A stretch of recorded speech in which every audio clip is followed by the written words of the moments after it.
अस्सलाम वालेकुम एवरीवन। उम्मीद है आप सब खैरियत से होंगे। Welcome to our weekly session.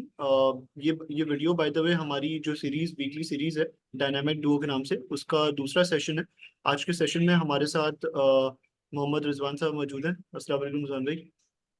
वालेकुम सलाम सजील भाई, कैसे हैं आप? खैरियत से हैं? अल्हम्दुलिल्लाह और अल्हम्दुलिल्लाह। आई गेस अस्सलाम वालेकुम टू ऑल द व्यूअर्स जो हमारी वीडियो को देख रहे होंगे। तो सजील भाई प्लीज कंटिन्यू करें। परफेक्ट। अच्छा, बाय द वे, अगर आप ये वीडियो पहली दफ़ा देख रहे हैं और आपने सीरीज की जो पिछली वीडियो थी हमारी, जो लास्ट वीक हमने रिलीज करी थी, उसको नहीं देखा, तो आपकी इन्फॉर्मेशन के लिए आपको बताते चलें कि ये वीडियो सीरीज हमारी जो है, इसमें हर हफ्ते हम एक वीडियो रिलीज करते हैं जिसमें अपनी दो टॉपिक्स हम शेयर कर रहे होते हैं। और टेक्निकली और फंडामेंटली दोनों एस्पेक्ट से जो है वो आपको आर्ग्यूमेंट्स हम देते हैं कि क्यों ये दो शेयर्स जो है वो हमारी टॉपिक्स में मौजूद हैं। लास्ट वीक जो हमने दो शेयर्स आपके आपके सामने पिच करे थे, वो उसमें से एक शेयर जो है वो बैंकिंग सेक्टर में नेशनल बैंक था, और दूसरा शेयर जो है वो स्टील सेक्टर में आईएसएल था। लास्ट वीक हमने ये देखा कि नेशनल बैंक ने आउट परफॉर्म करा मार्केट, जहाँ पे रेंज बाउंड थी वहाँ पे नेशनल बैंक। हमने ये देखा कि लास्ट वीक हमें तीन अपर कैप्स लगते हुए नजर आए इसमें, और अपर कैप्स पे भी हैवी बायर्स जो है वो इसमें मौजूद थे। तो वो कॉल स्टिल इंटैक्ट है, टारगेट स्टिल इंटैक्ट है, और एक अच्छी अपसाइड फ्रॉम हियर ऑनवर्ड्स भी फर्दर हम इसमें एंटिसिपेट कर रहे हैं।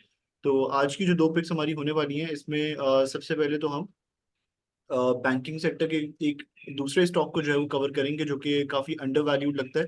इसको खैर फंडामेंटली रिजवान भाई कवर करेंगे। टेक्निकल चार्ट से जो है वो हम स्टार्ट करते हैं। टेक्निकली इसका क्या व्यू बन रहा है वो आपके साथ जो शेयर करने की कोशिश करते हैं। तो आइए चार्ट्स पे चलते हैं।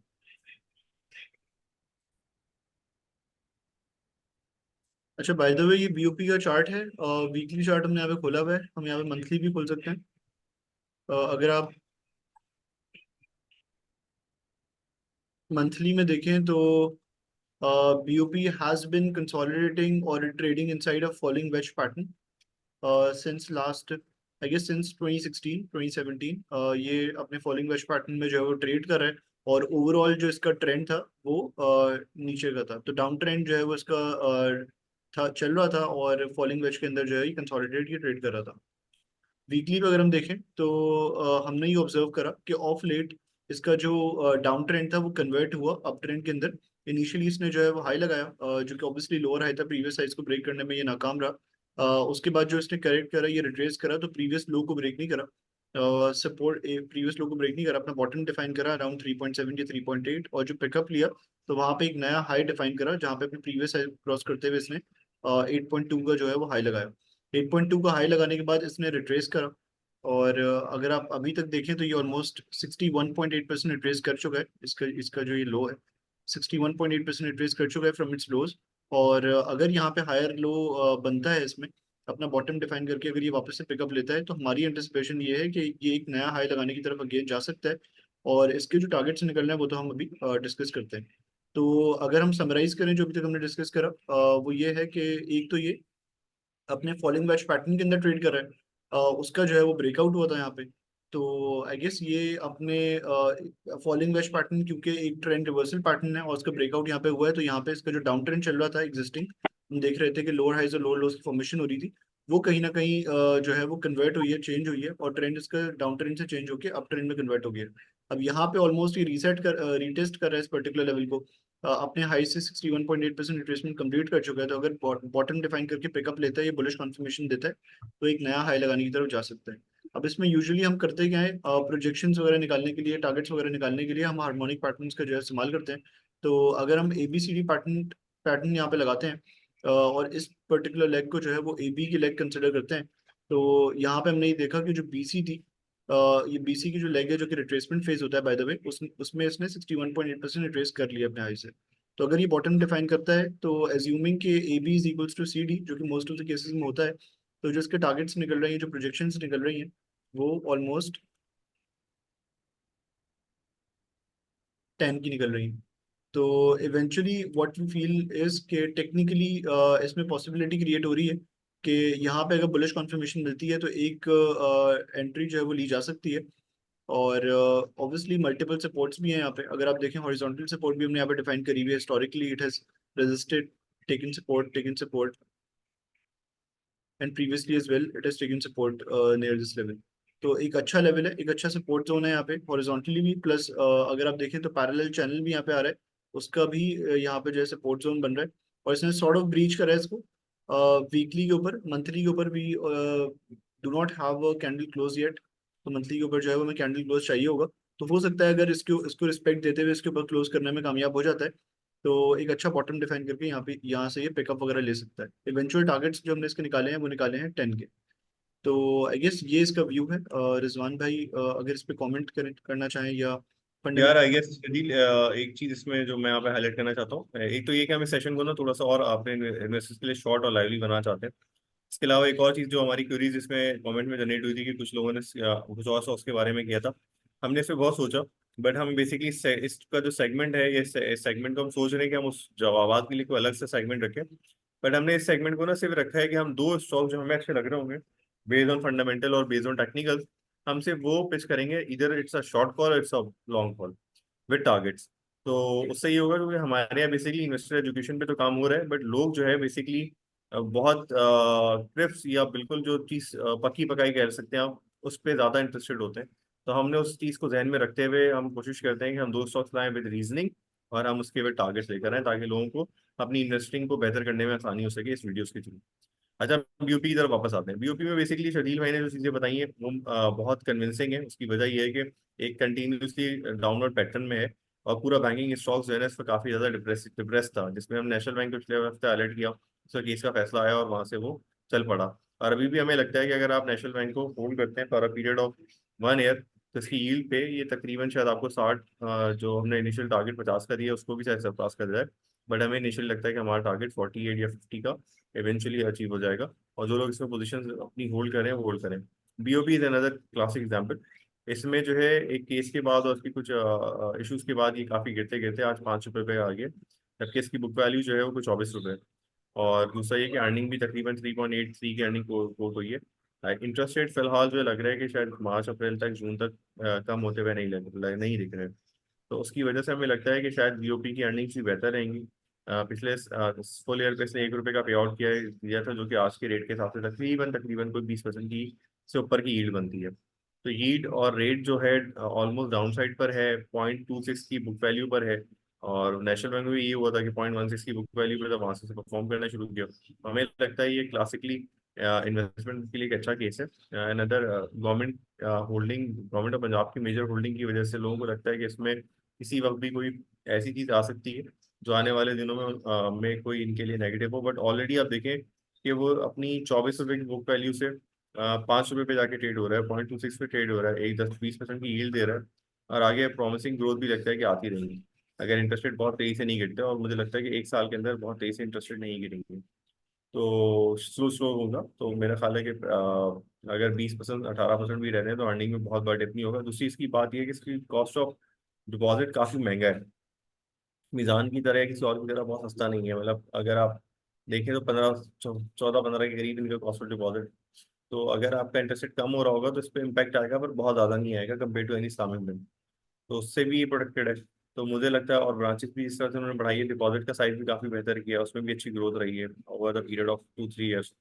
तो उसको देखते हुए लगता है कि इन्वेस्टमेंट के हवाले से ये भी आपको जो है इनिशियली शेड्यूल होगा, टारगेट है 10 रुपीज़, वो भी अचीव हो जाएगा। और मुझे लगता है इन लॉन्ग रन अगर थोड़ी सी अर्निंग में और विजिबिलिटी आई और अर्निंग कोई 4-5 रुपये के करीब आ गई, तो 2 टाइम 3 टाइम अर्निंग के मल्टीपल्स पे ये स्टॉक परफॉर्म कर सकता है। ऐसे मीज़ान ने परफॉर्म किया। मीज़ान अगले साल को 60 रुपये की अर्निंग पे आज आई गेस 3 टाइम मल्टीपल पर आ गया। अब मीज़ान से इसको पेड नहीं कर सकते हैं किसी और ऐसे बैंक में जिसमें कोई इश्यूज ना हो। बट यस, इसी तरह से बहुत अर्से तक अगर आप देखें यूबीएल के अंदर भी ये था कि काफ़ी डिप्रेस वैल्यूशन पे था। अब जैसे ही मैनेजमेंट चेंज हुई और उन्होंने अपने पे आउट को बढ़ाया, तो उसमें 100% का जंप आ गया। तो आई गेस ये एक स्टॉक है जिसमें आप 100% से ज़्यादा का जंप एक्सपेक्ट कर सकते हैं। काफी अच्छा आई कवर गेस। करा रिजवान भाई आपने। अच्छा, आई गेस अब अपने दूसरे स्टॉक पे मूव करते हैं। हमारा जो दूसरा स्टॉक है वो प्रॉब्ली पावर सेक्टर का स्टॉक हमने एक चूज करा है, हब पावर। ये bye the way bullish in power sector. और ये एक ऐसा स्टॉक है जिसमें हमें लगता है कि अच्छी बुलिश एक्टिविटी हम विटनेस कर सकते हैं आने वाले टाइम में। अच्छा, अगर आप हब पावर को नोटिस करें, इसका अगर मैं वीकली चार्ट खोलूँ यहाँ पे, तो वीकली चार्ट के ऊपर हमने ये देखा कि hub power bye the way existing, अगर आप देखें ना तो previously it was in a down trend again. अगर आप वीकली खोलें या मंथली खोलें तो नए लोज नए हाई, सॉरी, लोअर लोज और लोअर हाइज जो है वो की जो है वो फॉर्मेशन हो रही थी। इसने यहाँ पे ऑलमोस्ट अपना बॉटम डिफाइन करा था 57 के ऊपर जनवरी 23 में। उसके बाद जो इसने पिकअप लिया और अपने प्रीवियस हाइज को ब्रेक करा, तो यहाँ पे हम ये विटनेस कर रहे हैं कि for the very first time अब ये एक लो लगा रहा है। और अच्छा, अगर आप वीकली मंथली पे देखें तो ये पहली दफा यहाँ पे रिट्रेस करके लो लगा रहा है। अगर आप वीकली भी देखें तो इसने ये हाई लगाया, उसके बाद रिट्रेस करके एक लो लगाया, which is by the way higher low. Again it when it went up it broke its previous high, made a new high, and now it's retracing again and making a new low, तो higher लो। तो अगर यहाँ पे for example इसने यहाँ पे जो है वो कहीं ना कहीं एक बुलिश पैटर्न बना के पिकअप वगैरह लिया है, बॉटम डिफाइन करने की कोशिश करी है। अब यहाँ पे क्रूशियल एक लेवल रहेगा जो कि तकरीबन 117 118 का लेवल है। इसका इस लेवल का जो है ब्रेक होना बहुत जरूरी है अगर इसने अपनी रैली को जो है वो एक्सटेंड करना है। ओवरऑल ट्रेंड जो डाउन ट्रेंड था वो कन्वर्ट हो चुका है अप ट्रेंड के अंदर। अगर आप इस लेग को देखें तो ऑलमोस्ट इसने इस पर्टिकुलर लेग में अपनी 38.2% एग्जैक्टली रिट्रेसमेंट पूरी कर ली है। और यहाँ से इसने पिकअप लिया है और ये रेजिस्ट कर रहा है मल्टीपल। अगर आप पिछले कुछ हफ्तों में देखें तो यहाँ पे ऑलमोस्ट ये रेजिस्ट कर रहा है। तो अगर ये 118 के लेवल को ब्रेक कर देता है तो it can test its previous highs initially जो कि 125 पे आ रहे हैं, और फिर ये एक नया हाई लगाने की तरफ जा सकता है। प्रीवियस हाइज जो इसके आ रहे हैं वो आ रहे हैं 145 के करीब। तो इसका जो है इनिशियल टारगेट ये होगा, और इसको ब्रेक कर देता है तो एक नया हाई लगाने की तरफ जाएगा जहाँ पे ये प्रॉब्ली इसके जो टारगेट्स निकल रहे हैं 167 168 के निकल रहे हैं। यहाँ पे अगेन हमने प्रोजेक्शंस के लिए ये टारगेट्स वगैरह सेट करने के लिए हार्मोनिक पैटर्न्स का जो है इस्तेमाल करा है, जहाँ पे जो प्रोजेक्शंस हमारी निकल रही हैं वो after 38.2% retracement we are anticipating कि ये एक नया हाई लगाएगा जो कि 168 का होगा। तो डेली पे अगर हम मूव ऑन करें थोड़ा, तो डेली पे भी बुलिश फॉर्मेशंस नजर आ रही हैं। अगर आप यहाँ पे देखें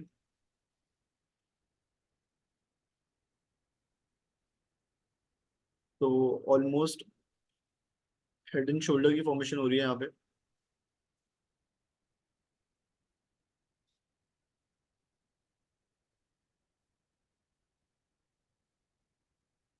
इसलिए ये जो 118 का लेवल आपके साथ शेयर किया जा रहा है ये इसलिए बहुत ज़्यादा रेलिवेंट है क्योंकि ना सिर्फ ये एक पिवटल सपोर्ट लेवल है, पिवटल रेजिस्टेंस लेवल है जो कि प्रीवियसली सपोर्ट भी थी, अब रेजिस्टेंस ड्रॉप बैक कर रही है। तो ये ब्रेक अगर होता है तो उसके बाद तेजी हम विटनेस कर सकते हैं। बल्कि यहाँ पे एक बेरिश रिवर्सल पैटर्न जो कि हेड एंड शोल्डर, जिसको हम हेड एंड शोल्डर के नाम से जानते हैं, उसका ब्रेकआउट लेवल भी है।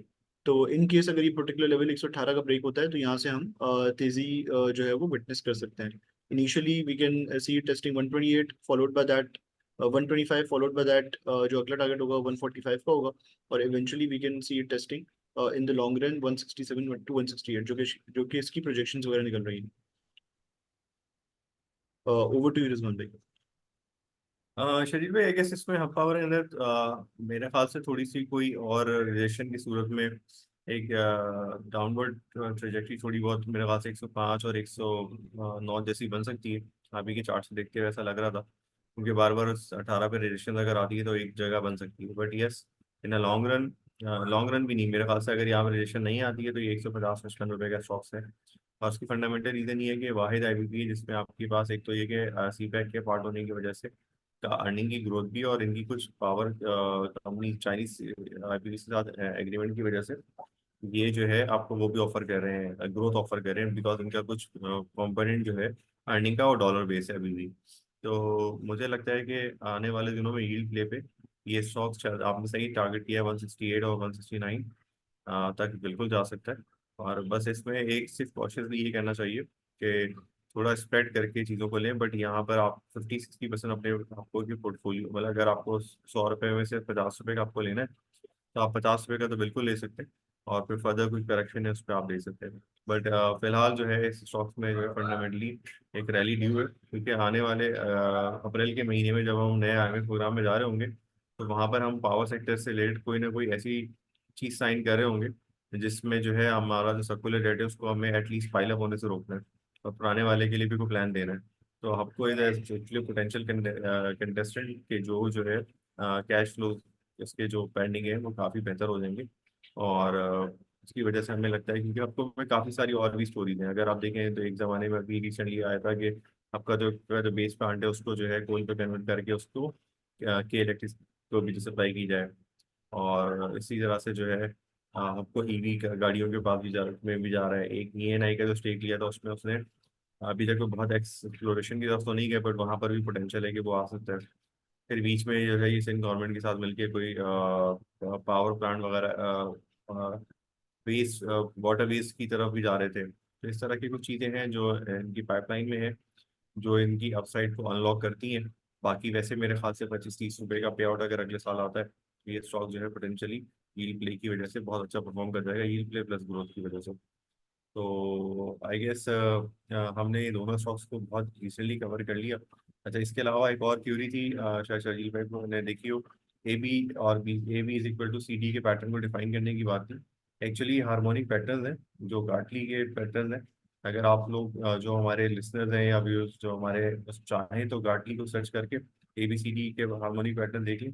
आपकी आसानी के लिए ये है कि अगर फर्ज करें एक स्टॉक A से B तक एक पॉइंट तक बढ़ता है और उसके बाद वो करेक्ट ले लेता है, यानी कि B से C तक करेक्ट ले लेता है, तो चांसेस ये होती है कि जो AB की लेंथ होती है वो उतनी ही लेंथ से C से D की तरफ तेजी करेगा। ये इसका बहुत बेसिक और बहुत सिंपल फार्मूला आपके लिए बता दिया गया। बट इसमें बहुत सारी कंडीशन है कि अगर इतने परसेंट रिट्रेसमेंट होगा तो क्या होगा और कितना फिर उसकी पोजीशन निकल कर आती है, ये मुख्तलिफ इसमें चीज़ें होती हैं। बट आपकी सिंपलिसिटी के लिए जो है आपको बता दिया है कि इसमें जो है इस तरह से चीज़ें हो सकती हैं। और आने वाले दिनों में जो है हम कोशिश करेंगे कि दो इसी तरह के दो दो स्टॉक्स निकाल के लाते रहें। और हमारा मकसद बेसिकली एजुकेशन के साथ जो है ना लोगों के लिए ये आसानी करना है कि हम स्टॉक्स विद टारगेट दे दें, ताकि अगर लोगों को स्टॉक मार्केट में हमेशा लॉस हुआ है या वो उनको अच्छे स्टॉक्स नहीं मिलते हैं, हम उसकी आइडेंटिफिकेशन में उनकी हेल्प कर सकें। तो मेरा ख्याल है आज की वीडियो को हम यहाँ पर रोकते हैं और अगले वीक इंशाल्लाह फिर मुलाकात होगी। कोई भी सवालात आपको हो आप सवालात ज़रूर दें, हम कोशिश करेंगे कि इसको जो है कुछ इस तरह से प्लान कर सकें कि आपके सवालात के लिए या तो अलग से सेशन कर लें या इसी सेशन को थोड़ा सा इनहेंस कर लें दो हिस्सों में। या what will try to do is कि अगले हफ्ते से आपकी जो भी सवालात होंगे तो उसको फिर हम अगले हफ्ते की वीडियो में 2 से 3 मिनट इसके अलग से रखेंगे, जहाँ पे हम आपके सवालात को कोशिश करेंगे एड्रेस करेंगे। अच्छा, इसमें एक डिस्क्लेमर है। डिस्क्लेमर ये है कि this is not a buying recommendation at all. यहाँ पे हमने आपके साथ अपनी वर्किंग शेयर करी है और टेक्निकली और फंडामेंटली आपको आर्ग्यूमेंट्स देने की कोशिश करी है कि क्यों हब पावर, या क्यों जो BOP हमने शेयर करा है, ये लास्ट वीक हमने नेशनल बैंक शेयर करा था, एक अच्छी बाइंग अपॉर्चुनिटी लगती है, या इन केस आगे आने वाले हफ्तों में हम कोई शॉर्ट की अपॉर्चुनिटी शेयर करते हैं तो उसको भी हम फंडामेंटली और टेक्निकली कवर करके आपको आर्ग्यूमेंट्स देने की कोशिश करेंगे।